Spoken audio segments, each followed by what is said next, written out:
ఒక అమ్మాయి ఇలా అడుగుతోంది ఏంటంటే, నేను ఒక అబ్బాయిని గాఢంగా ప్రేమిస్తున్నాను, కానీ అతనేమో ఒకసారి ప్రేమిస్తున్నట్లు ఒకసారి ఇష్టం లేదన్నట్లు ఉంటున్నాడు, ఏం చేయను అని అడిగింది. ఇక్కడ సమాధానం ఏంటంటే, అతను కరెక్ట్గానే ఉంటున్నాడు. ఎందుకంటే అక్కడక్కడ నువ్వు ఓవర్ రియాక్ట్ అవుతూ ఉండాలి, లేదా నువ్వు అతన్ని విసిగిస్తూ ఉంటే ఇలానే చేస్తారు. ఇది కాక ఇంకోటి కూడా ఉంది. ఏంటంటే అతను నిన్ను, నీ దగ్గర ఉన్న డబ్బును వాడుకోవాలనుకుంటున్నాడు. అది నువ్వు తెలుసుకుంటే సరే, లేక అది తెలుసుకున్నా కూడా నేను అతన్ని ప్రేమిస్తున్నా కదా, అవి ఎలా ఆలోచించగలను అంటే ఇంకేం చెప్పలేము.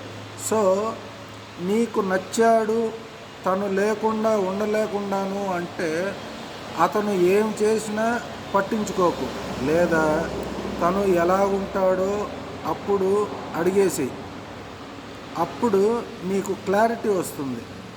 ఇలా చేసావంటే నీకు క్లారిటీ ఉంటుంది, నెక్స్ట్ కుదిరితే ప్రేమ కూడా ఉంటుంది. Thank you friends.